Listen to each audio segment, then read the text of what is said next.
C'est un cimetière perdu au milieu d'une vallée reculée. Linda Martin le connaît bien.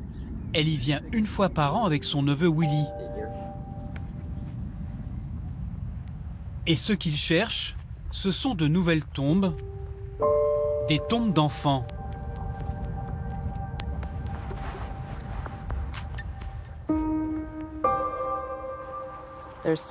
Il y en a certaines qui ont de nouvelles pierres tombales, qui n'étaient pas là la dernière fois. Tous ces enfants sont morts à l'âge de quelques jours, quelques mois ou quelques années. D'où vient cette hécatombe? Linda Martin connaît la cause du décès de chacun d'entre eux. Pamela avait 16 ans et est morte de pneumonie. Voici Preston. Il avait 2 ans. Celui-là avait environ 4 jours. Voici Emerson Joe. C'est celui qui est mort à cause d'un problème de convulsion qui n'a jamais été soigné. Il avait 3 ans. Linda Martin a commencé depuis plusieurs années un travail de recensement pour que ses enfants ne tombent pas dans l'oubli. Sur les 620 tombes de ce cimetière, plus de 210 sont des enfants. Le taux de mortalité infantile est 30 fois supérieur au reste du pays. Ça va de l'intoxication alimentaire à la pneumonie. Il y a du diabète, des infections, de simples rhumes. Toutes sortes de choses dont un enfant ne devrait pas mourir. Le cimetière appartient à l'une des communautés religieuses les plus secrètes des États-Unis, l'Église des disciples du Christ. Ces enfants sont morts parce que leurs parents rejettent la médecine ou tout recours aux médicaments. Ces croyants pratiquent ce qu'ils appellent la guérison par la prière. La loi les y autorise au nom de la liberté religieuse.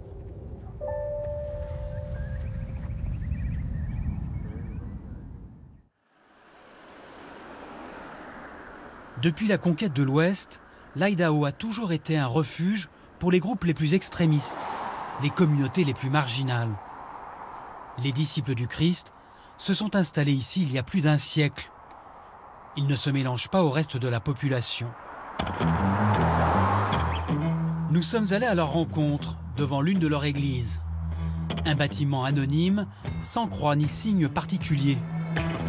Rien ne distingue ces pratiquants, hormis les jupes longues des jeunes filles. Chaque dimanche, ils se retrouvent pour l'office, avec leurs enfants, pour la plupart scolarisés à la maison.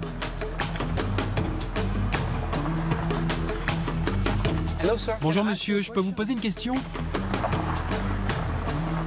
Méfiants et fidèles ne se laissent pas facilement approcher. Puis-je vous parler?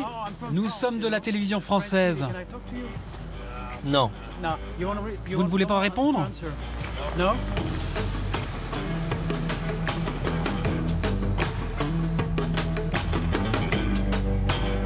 Finalement, 2 d'entre eux ont bien voulu nous parler. Je voudrais vous poser des questions sur les règles de votre église. Est-ce que vous pratiquez la guérison par la prière? Je pense que c'est Dieu qui guérit. Moi, je ne pratique rien. C'est Dieu qui guérit. Mais vous allez chez le docteur? Non, je vais pas chez le docteur. Avez-vous déjà pris de l'aspirine? Non, je n'en ai jamais pris. Pas de médicaments? Non. Et vos enfants, ils sont parfois malades? Oui, des fois, ils peuvent avoir un rhume. Et comment vous les soignez? Non, je les soigne pas, je vous l'ai dit. Je prie pour eux. C'est votre façon d'être? C'est la façon dont j'ai été élevé. C'est comme ça, c'est quelque chose qui est au fond de moi, je sais pas. Bonjour monsieur, est-ce que vous allez chez le médecin? Non, Pourquoi? parce que je crois en notre Seigneur Jésus-Christ. Et si vous n'allez pas chez le médecin, comment ça se passe? Je n'ai pas envie d'avoir cette discussion avec vous. Je pense vraiment que vous n'êtes pas capable de comprendre. La Bible dit que chaque homme se lève ou tombe devant son propre maître. Et votre opinion sur ce que je fais ou je ne fais pas n'a rien à voir avec cela. Le Seigneur est plus grand que tout. Et la raison pour laquelle je suis ici, sur terre, c'est pour le servir.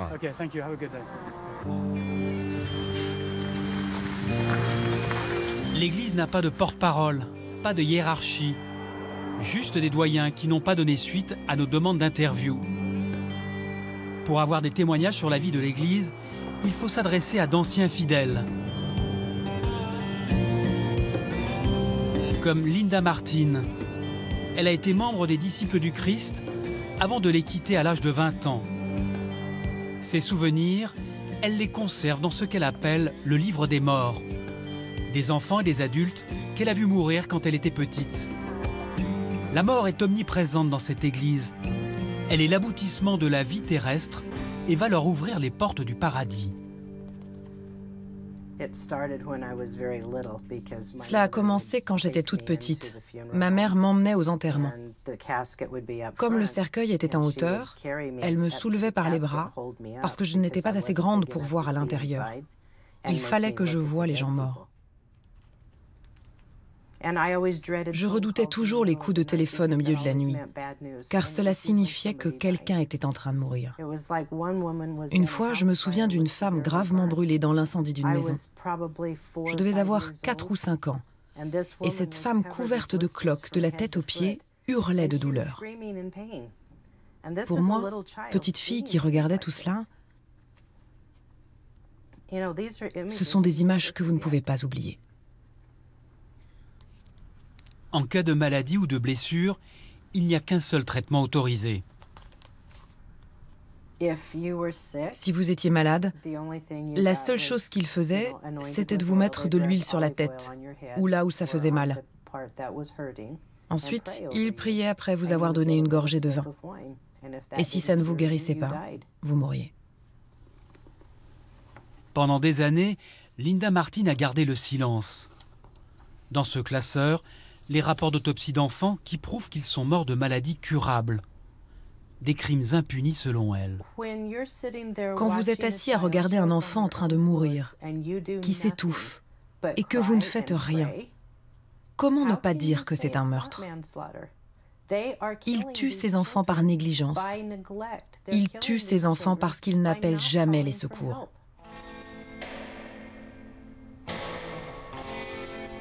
Selon moi, c'est un meurtre pur et simple. Linda Martin n'est pas la seule à condamner ces pratiques d'un autre âge. Nous avons rencontré un autre ancien membre des Disciples du Christ. Il a coupé tout lien avec sa famille depuis 28 ans. Il s'appelle Brian Hoyt. Enfant, il a enduré les pires souffrances, faute d'avoir été correctement soigné. Il nous emmène sur les lieux où il a grandi. Avant, c'était la campagne avec des champs, des vaches dans notre jardin. En dehors de la religion, nous étions, en apparence, des gens normaux. En apparence seulement. Interdit d'avoir des amis extérieurs à la communauté, Brian se sentait prisonnier. J'ai grandi dans un milieu très modeste. C'est un quartier plutôt pauvre. C'est juste pour vous donner une idée de la façon dont on était sous surveillance. On vivait sur cette parcelle vide.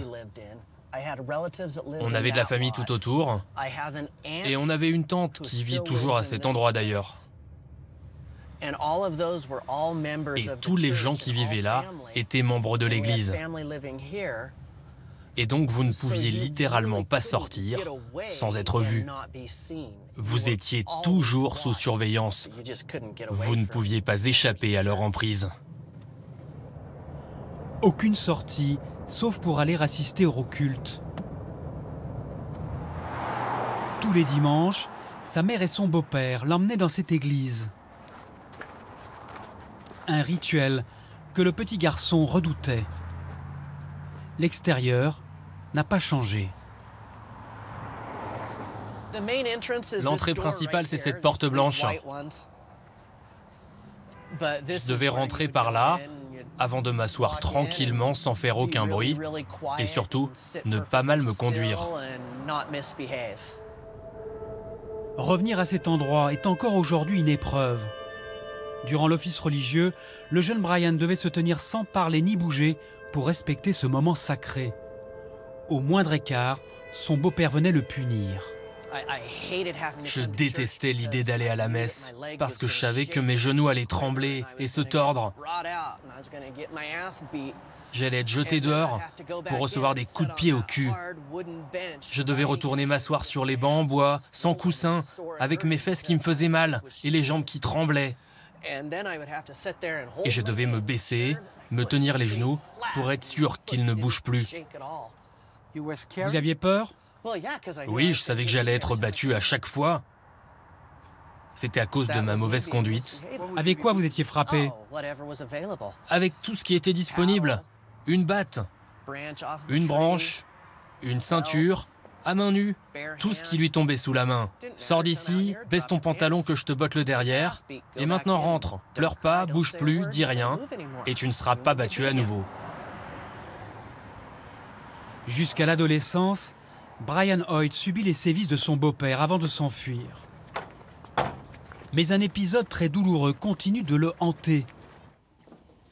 Alors qu'il est au collège, le jeune garçon de 13 ans se blesse au pied lors d'un entraînement sportif. Incapable de marcher, il est ramené à la maison par sa mère. C'est le début d'un long calvaire. Ma mère a appelé les doyens qui sont venus tout de suite.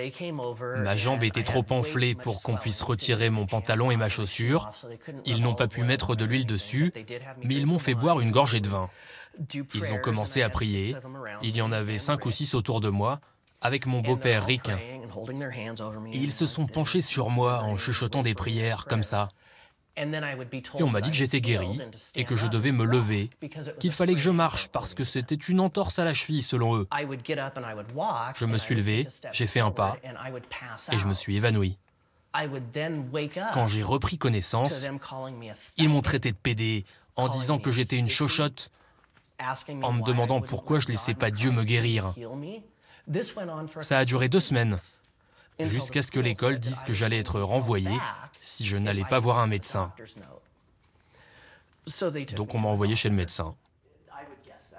Le médecin diagnostique non pas une entorse, mais une double fracture de la cheville et pose un plâtre provisoire. Comme c'était infecté, on m'a prescrit des médicaments, des antibiotiques, des antidouleurs. Mais une fois rentré à la maison, mes parents ont tout jeté dans les toilettes. Ensuite, mon beau-père est revenu avec une scie circulaire et pendant que les anciens me tenaient par les épaules, il a coupé le plâtre tout au long de ma jambe. Ça m'a brûlé parce que la lame passait très près de ma peau. Selon eux, tout ce qui m'est arrivé était voulu par Dieu. Mes souffrances et le fait que je n'ai pas réussi à guérir étaient dus à mon manque de foi. C'était ma punition. Depuis, Brian a toujours mal à la cheville. Et les souvenirs de cette enfance le réveillent encore certaines nuits. La plupart des membres de cette église vivent regroupés dans le comté de Canyon, un territoire agricole placé sous la juridiction du shérif Kirian Donahue.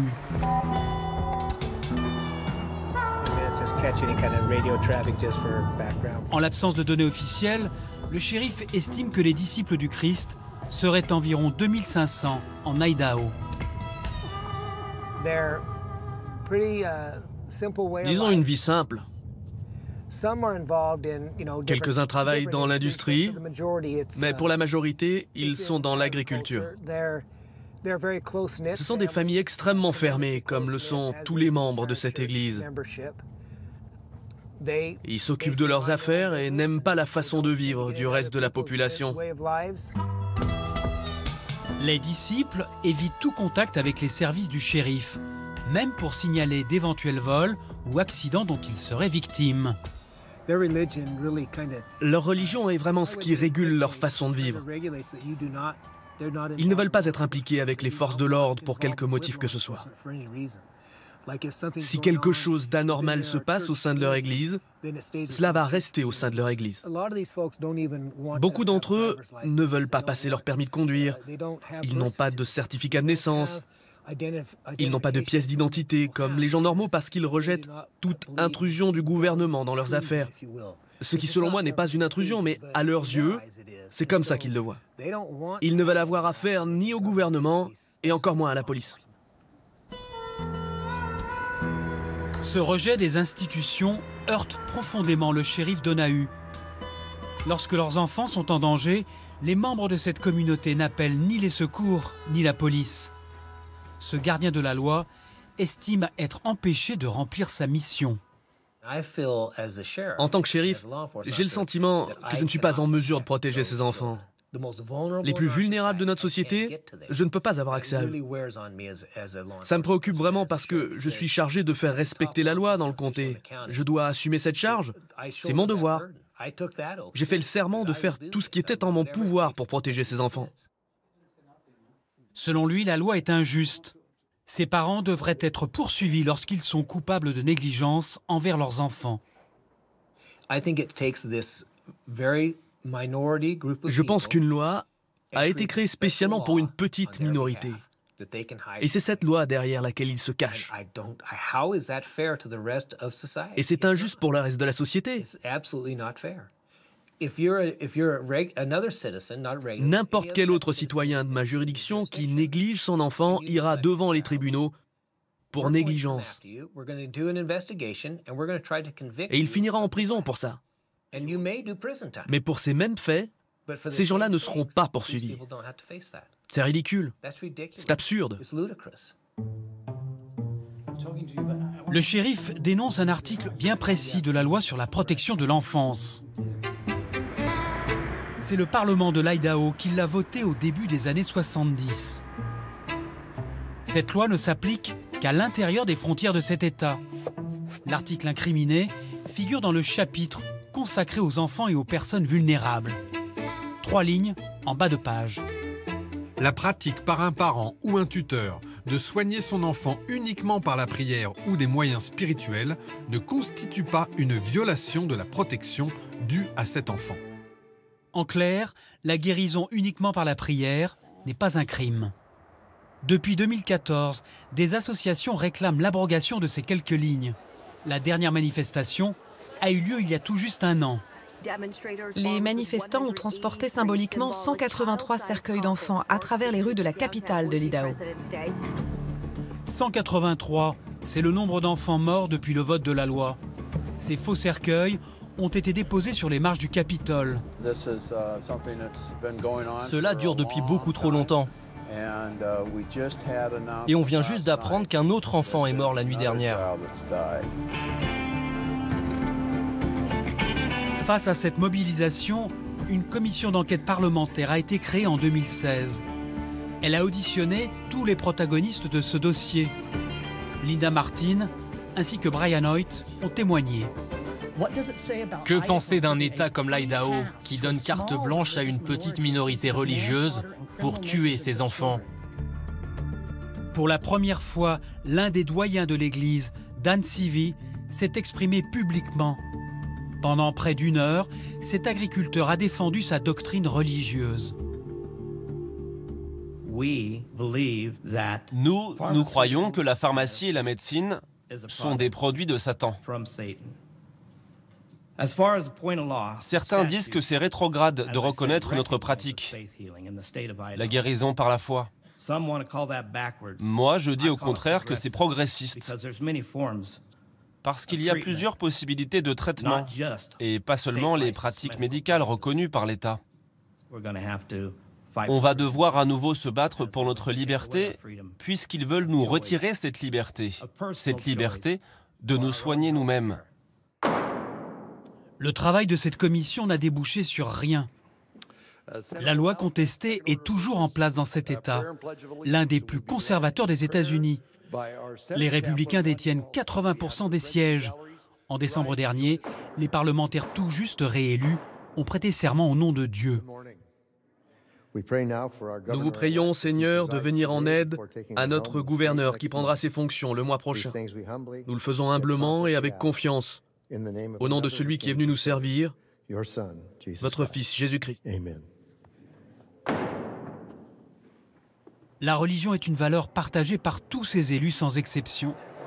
Pour les républicains, l'abrogation de cet article de loi n'est pas d'actualité. Les plus conservateurs affichent une détermination sans faille. Parmi eux, Lee Hyder, sénateur depuis 2010 et membre de la commission sur la santé. C'est un farouche défenseur de la liberté religieuse. Ces gens-là, que vous soyez ou non d'accord avec eux, ils ont tous le droit de vénérer leur Dieu de la façon dont ils le souhaitent. Ça, c'est le point fondamental. Mais il s'agit de mort d'enfants. Il s'agit aussi de liberté religieuse. Et ils aiment leurs enfants autant que vous aimez les vôtres, ou moi les miens. Mais ces parents seraient poursuivis pour meurtre ou maltraitance dans d'autres États. Eh bien, c'est sans doute pour ça qu'ils vivent en Idaho. Voici la plus fidèle alliée des disciples du Christ, la sénatrice Patty Lodge, élue depuis 18 ans. Elle serait même leur porte-parole, selon certains détracteurs. Catholique pratiquante, elle s'insurge contre les attaques dont seraient victimes ses protégés. Ces gens ont été criminalisés alors qu'ils s'occupent de leurs enfants. Ils ne veulent simplement pas qu'on expérimente des choses sur eux. Ils croient que leur devoir de parents est d'assurer que leurs enfants aillent au paradis. Une vie beaucoup plus longue que celle sur Terre. Vous ne vous sentez pas désolé du fait que ces enfants auraient pu être sauvés? Ce n'est pas ma décision parce que ce ne sont pas mes enfants. Mais vous pourriez éviter cela. Mais alors pourquoi n'allez-vous pas là-bas vous en occuper? Vous dites nous. Mais vous pouvez changer la loi. Je ne pense pas que cela arrivera. Pourquoi? En tant que législateur, j'essaie de faire en sorte que les choses restent équitables pour tout le monde. Vous ne pouvez pas attendre de moi d'y aller par la force. En votant une loi, vous allez envoyer en prison des parents qui ont 11 enfants et vous allez priver ces enfants de leurs parents. Vous croyez que c'est juste? L'Idaho est l'un des derniers États à protéger cette communauté religieuse. Les disciples du Christ vivent aussi dans l'État voisin de l'Oregon. Une loi similaire les protégeait, jusqu'à ce que la majorité démocrate du Parlement local abroge le texte en 2011. Depuis, dans l'Oregon, 5 enfants sont morts faute de soins et leurs parents ont tous été condamnés à des peines d'emprisonnement. La dernière victime est la petite Jennifer, morte en mars 2017.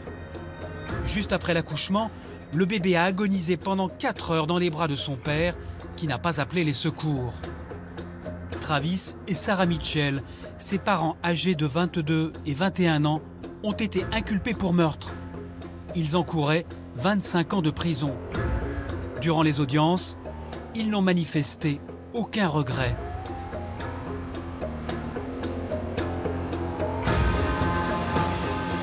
Brian Brock est le procureur qui a instruit cette affaire.